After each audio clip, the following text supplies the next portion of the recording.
Welcome to YoYo TV Kannada. ಪ್ರತಿ ವರ್ಷ ಹಿಂದೂ ಪಂಚಾಂಗದ ಪ್ರಕಾರ ಭಾದ್ರಪದದ ಮಾಸದಲ್ಲಿ ಬರೋ ಒಂದು ವಿಶೇಷ ಅವಧಿ ಇದೆ. ಈ 16 ದಿನಗಳ ಕಾಲ ನಾವು ನಮ್ಮ ಪೂರ್ವಜರನ್ನ ಅಂದ್ರೆ ನಮ್ಮನ್ನು ಈ ಜಗತ್ತಿಗೆ ತಂದ ನಮ್ಮ ಹಿರಿಯರನ್ನ ಸ್ಮರಿಸ್ತೀವಿ. ಧರ್ಮ ಗ್ರಂಥಗಳ ಪ್ರಕಾರ ಈ ಅವಧಿಯಲ್ಲಿ ನಮ್ಮ ಪೂರ್ವಜರ ಆತ್ಮಗಳು ಭೂಮಿಗೆ ಬರುತ್ತವೆ ಅನ್ನೋ ನಂಬಿಕೆ ಇದೆ. ಈ ಅವಧಿಯನ್ನೇ ನಾವು ಪಿತೃಪಕ್ಷ ಅಂತ ಕರಿತೀವಿ. ಹಾಗಿದ್ರೆ ಈ ಪಿತೃಪಕ್ಷದ ನಿಖರವಾದ ಹಿನ್ನೆಲೆ ಏನು, ಇದರ ಮಹತ್ವ ಏನು ಮತ್ತು ಈ ಸಮಯದಲ್ಲಿ ಏನೇನ್ ಮಾಡ್ತಾರೆ ಅಂತ ವಿವರವಾಗಿ ಈ ವಿಡಿಯೋದಲ್ಲಿ ನೋಡೋಣ ಬನ್ನಿ. ಹೌದು, ಪಿತೃಪಕ್ಷವು ಭಾದ್ರಪದ ಮಾಸದ ಕೃಷ್ಣ ಪಕ್ಷದ ಸಮಯದಲ್ಲಿ ಬರುತ್ತೆ.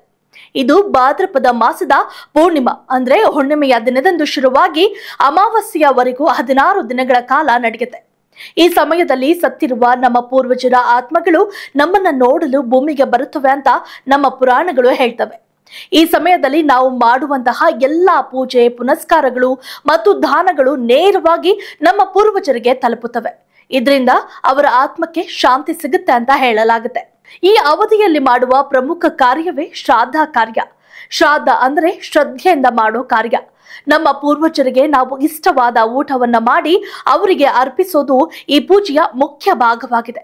ಅದಲ್ಲದೆ ಪಿಂಡದಾನ ಮತ್ತು ತರ್ಪಣ ಎಂಬ 2 ಮುಖ್ಯ ಆಚರಣೆಗಳನ್ನ ಕೂಡ ನಾವು ಇಲ್ಲಿ ಮಾಡ್ತೇವೆ. ಪಿಂಡದಾನ ಅಂದ್ರೆ ಬೇಯಿಸಿದ ಅನ್ನ ಅಥವಾ ಎಳ್ಳು ಸೇರಿದ ಬೇರೆ ಧಾನ್ಯಗಳಿಂದ ಮಾಡಿದ ಗೋಲಾಕಾರದ ಪಿಂಡವನ್ನು ಪೂರ್ವಜರಿಗೆ ಅರ್ಪಿಸೋದು. ತರ್ಪಣ ಅಂದ್ರೆ ನಮ್ಮ ಪೂರ್ವಜರ ಹೆಸರಿನಲ್ಲಿ ನೀರು ಮತ್ತು ಎಳ್ಳನ್ನ ಕೈಗಳಿಂದ ಅರ್ಪಿಸೋದು. ಈ ಎಲ್ಲಾ ಕಾರ್ಯಗಳನ್ನ ಸಾಮಾನ್ಯವಾಗಿ ಮನೆಯ ಹಿರಿಯ ಮಗ ಅಥವಾ ಅರ್ಹ ಪುರುಷ ಸದಸ್ಯರು ನಡೆಸಿಕೊಡ್ತಾರೆ. ಪಿತೃಪಕ್ಷದ ಹಿನ್ನೆಲೆಗೆ ಮಹಾಭಾರತದ ದಾನಶೂರ ಕಣ್ಣನ ಕತೆ ಕೂಡ ಇದೆ. ಕಣ್ಣನು ತನ್ನ ಇಡೀ ಜೀವಮಾನದಲ್ಲಿ ಎಲ್ಲರಿಗೂ ಬಂಗಾರ ಮತ್ತು ಆಭರಣಗಳನ್ನ ದಾನ ಮಾಡ್ತಿದ್ದ. ಆದರೆ ಎಂದಿಗೂ ಆಹಾರವನ್ನ ದಾನ ಮಾಡಿರಲಿಲ್ಲ. ಅವನು ಸತ್ತ ನಂತರ ಸ್ವರ್ಗಕ್ಕೆ ಹೋದಾಗ ಅವನಿಗೆ ಅಲ್ಲಿ ಆಹಾರದ ಬದಲು ಬರೀ ಬಂಗಾರ ಮತ್ತು ಬೆಳ್ಳಿ ನಾಣ್ಯಗಳನ್ನ ತಿನ್ನೋಕೆ ಕೊಡ್ತಾರೆ. ಕಣ್ಣನಿಗೆ ತೀವ್ರ ಹಸುವಾಗುತ್ತೆ. ಆಗ ಅವನು ಇಂದ್ರದೇವನಲ್ಲಿ ಇದರ ಕಾರಣವನ್ನ ಕೇಳ್ತಾನೆ. ಆಗ ಇಂದ್ರದೇವ, ನೀನು ಜೀವಮಾನದಲ್ಲಿ ಹಣ ಮತ್ತು ಆಭರಣಗಳನ್ನ ಮಾತ್ರ ದಾನ ಮಾಡಿದ್ಯಾ, ಆಹಾರವನ್ನ ಯಾರಿಗೂ ದಾನ ಮಾಡಿಲ್ಲ ಅಂತ ಹೇಳ್ತಾರೆ. ಆಗ ಕಣ್ಣನು ತನ್ನ ತಪ್ಪನ್ನ ಅರಿತು 16 ದಿನಗಳ ಕಾಲ ಭೂಮಿಗೆ ಹಿಂತಿರುಗಿ ಪೂರ್ವಜರಿಗೆ ಆಹಾರ ಮತ್ತು ನೀರನ್ನ ಅರ್ಪಿಸುವ ವರವನ್ನ ಪಡೆದ.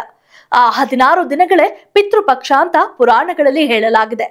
ಇನ್ನು ಪಿತೃಪಕ್ಷ ಕೇವಲ ಒಂದು ಧಾರ್ಮಿಕ ಆಚರಣೆ ಮಾತ್ರ ಅಲ್ಲ, ಇದು ನಮ್ಮ ಪೂರ್ವಜರ ಬಗ್ಗೆ ಇರುವ ಗೌರವವನ್ನ ತೋರಿಸುವ ಒಂದು ಸಂಪ್ರದಾಯ ಕೂಡ ಆಗಿದೆ. ನಮ್ಮ ಪೂರ್ವಜರು ಮಾಡಿದ ತಪ್ಪುಗಳಿಂದ ಬರುವ ದೋಷಗಳು ಮತ್ತು ದುಷ್ಟ ಶಕ್ತಿಗಳನ್ನ ತೊಡೆದು ಹಾಕಲು ಶ್ರಾದ್ದ ಮಾಡಲಾಗಿದೆ. ಹಾಗೆಯೇ ಈ ಪೂಜೆಗಳನ್ನ ಮಾಡುವುದರಿಂದ ಪೂರ್ವಜರು ಸಂತೃಪ್ತರಾಗಿ ನಮ್ಮ ಮೇಲೆ ಮತ್ತು ನಮ್ಮ ಕುಟುಂಬದ ಮೇಲೆ ಒಳ್ಳೆಯ ಆಶೀರ್ವಾದಗಳನ್ನ ನೀಡ್ತಾರೆ ಅಂತ ನಂಬಿಕೆ ಇದೆ. ಇದರಿಂದ ನಮ್ಮ ಕುಟುಂಬದಲ್ಲಿ ಸುಖ, ಶಾಂತಿ, ಸಮೃದ್ಧಿ ಮತ್ತು ಉತ್ತಮ ಆರೋಗ್ಯ ಸಿಗುತ್ತೆ ಅಂತ ಹೇಳಲಾಗುತ್ತೆ. ಈ ಅವಧಿಯಲ್ಲಿ ಹೊಸ ಕೆಲಸಗಳನ್ನ ಶುರು ಮಾಡೋದು, ಹೊಸ ವಸ್ತುಗಳನ್ನ ಖರೀದಿ ಮಾಡೋದು ಅಥವಾ ಶುಭ ಸಮಾರಂಭಗಳನ್ನ ಮಾಡೋದು ನಿಲ್ಲಿಸ್ತಾರೆ. ಯಾಕೆಂದ್ರೆ ಇದು ನಮ್ಮ ಪೂರ್ವಜರನ್ನ ನೆನೆಸಿಕೊಳ್ಳೋ ಸಮಯ. ಒಟ್ಟಿನಲ್ಲಿ ಪಿತೃಪಕ್ಷ ನಮ್ಮ ಕುಟುಂಬದ ಪೀಳಿಗೆಗಳು ಪರಸ್ಪರ ಹೇಗೆ ಸಂಬಂಧ ಹೊಂದಿವೆ ಅನ್ನೋದನ್ನ ತೋರಿಸುವ ಒಂದು ಅದ್ಭುತ ಸಂಪ್ರದಾಯ. ಬದಲಾದ ಈ ಆಧುನಿಕ ಯುಗದಲ್ಲಿ ಈ ಆಚರಣೆಗಳ ಮಹತ್ವ ಕಡಿಮೆಯಾಗುತ್ತಿದೆಯಾದ್ರೂ ಇದು ನಮ್ಮನ್ನ ಬೆಳೆಸಿದ, ನಮಗಾಗಿ ಬದುಕು ಸಾಗಿಸಿದ ಪೂರ್ವಜರಿಗೆ ನಾವು ಸಲ್ಲಿಸೋ ಕೃತಜ್ಞತೆ ಮತ್ತು ಗೌರವ. ಅವರ ಆತ್ಮಕ್ಕೆ ಶಾಂತಿ ಸಿಗ್ಲಿ ಮತ್ತು ಅವರ ಆಶೀರ್ವಾದ ಸದಾ ನಮ್ಮ ಮೇಲೆ ಇರ್ಲಿ ಅಂತ ನಾವು ಪ್ರಾರ್ಥಿಸುವ ಈ 16 ದಿನಗಳು ನಮಗೆ ನಮ್ಮ ಬೇರುಗಳನ್ನ ಮತ್ತೊಮ್ಮೆ ನೆನಪಿಸುತ್ತವೆ. If you like this video, ಬೇಗ ಲೈಕ್ ಮಾಡಿ, ಕಾಮೆಂಟ್ ಮಾಡಿ, ಶೇರ್ ಮಾಡಿ ಹಾಗೂ ಯೋಯೋ ಟಿವಿ ಕನ್ನಡವನ್ನು ಸಬ್ಸ್ಕ್ರೈಬ್ ಮಾಡಿ.